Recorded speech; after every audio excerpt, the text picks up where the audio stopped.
It's almost impossible to conceptualize the Porsche 918 Spyder as a car at all. A few years ago, something with an engineering spec like this would have seemed like the Mars rover, or something found scribbled on a balled-up napkin in the pockets of the criminally insane. Think about this.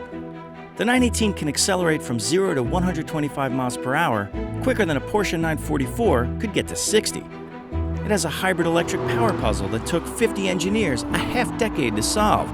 And the only production car quicker than the Porsche 918 Spyder around the Nürburgring is a race car with turn signals pasted on. It's a very fast and very capable car. And yes, it's also very complicated.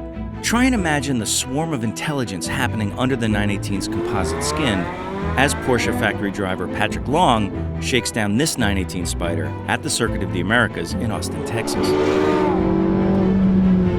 Sensors gathering data, microprocessors firing off 100 million times a second, lines of code cascading like great nerdy waterfalls across the network, telling a whole galaxy of actuators to convert energy into motion.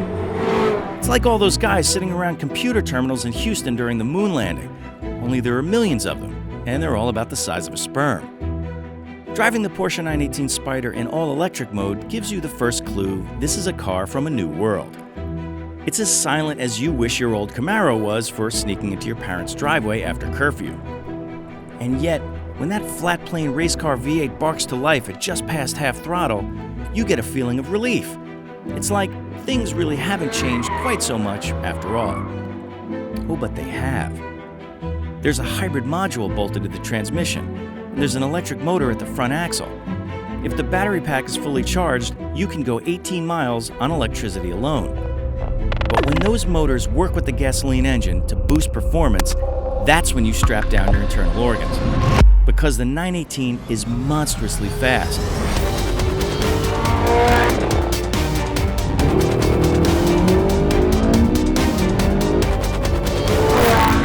It launches out of a corner like someone stole its wallet.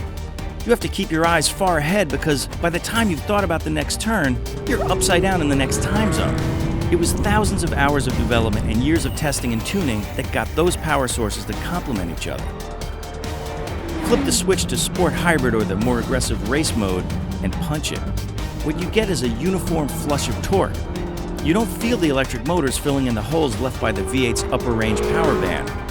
All you feel is disbelief as you scream up on its 9,000 RPM redline. The chassis. It's a work of scientific madness. The mechanical grip is immense. It has active rear steering that adds up to 3 degrees of angle, which helps give it sharp reflexes in slow corners and unreal stability in fast off-camber bends. The 918's center of gravity and polar moment of inertia are so low, it should be called the Isaac Newton Spyder. There are other helpers too. Torque vectoring, adaptive dampers, and hair trigger stability control. This is not the kind of car you buy to become one with the road like, say, a Caterham or an old 911. But you can't help but be in awe of what the 918 can do and what you can do in it. There's so much more to the 918 I don't have time to talk about here. Like aero bits that transform it from a low-drag fuel saver to a high-drag lateral grip monster. This is a car made for lunatics and fanatics and aficionados of technology. If you have an extra 900 grand and wish you lived in a world where cyborg elves battle genetically modified pure energy assassins with pulse rifles, this is the car you've been waiting for. It's science fiction on 4 massive Michelins. Yes, the Porsche 918 is something special, but it's just one in a whole new league of extraordinary sports cars emerging over the next few years. Cars with mind-twisting powertrains and active aerodynamics, and information systems that could throw your laptop a good beating. These are cars that agree on a particular nerdy, fuel-conscious vision of the future of high-performance motoring, even if that's something with which we don't always agree.